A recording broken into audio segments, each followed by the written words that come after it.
You are up 2 pieces in this position, but black is about to make a queen. How can we stop them and win this game? The first move is knight f4 check. This move opens up the diagonal for our bishop so we can stop the pawn. So if they go something like king d6, bishop e4 should win the game.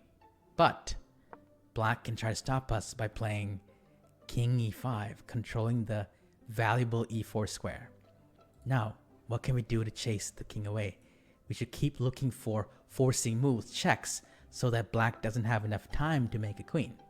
So the second move for us is knight g6 check. Once again, trying to push that king away to d6 or e6 or even f6.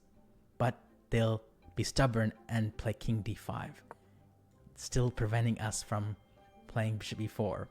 Now, when I was solving this puzzle, I thought there must be some drawback to the king being on d5, right? So then I found an interesting tactic, a sacrifice plus fork. How about bishop f1? Trying to go to bishop g2. We let them queen, but the plan is to lure them into an ambush after bishop g2, sacrificing the bishop. If they take, they are ready to be forked. But wait, we can't play it because we're in check. So we actually lose the game. So we need to go back to the drawing board here. We can't play bishop f1 just yet. What other ideas does white have in this position? Well, maybe we can play bishop a6, trying to get them from behind, the skewer. So of course they're not going to queen, they're going to play king c6, stopping us from going to b7. But maybe there's a new tactic that happens because black also changed the position of their king. How about bishop e2? Very clever. If they queen, we can still sacrifice the bishop. If they take, now the queen cannot check our king, but we can check them with knight e5. And this is winning, right? Unfortunately not. Black can play king d5, knight f3, and king e4, forking our last 2 pieces, and that's a draw. So we need to go back to the drawing board one more time, and we need one more final alteration. So in this position, instead of bishop a6, white can play knight e7 check.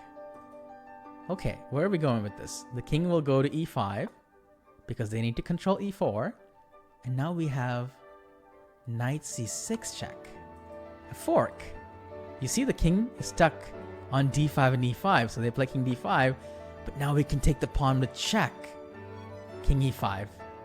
And amazingly, the pawn has disappeared off the board, and we can recreate the original position again by coming back in a circle, almost half circle, with knight c6 check, king d5, knight e7 check, king e5, knight g6 check. Almost magic. The pawn is now gone, and now we can recycle the old tactic. We go bishop a6, king c6, bishop e2. What's the difference? The difference is after pawn h1 queen, we sacrifice the bishop, we win the queen, and even though black forks us, we can protect the pawn and sacrifice the knight. If they take, because black doesn't have that b pawn, white plays king d3, king g4, king e4, and white wins the game.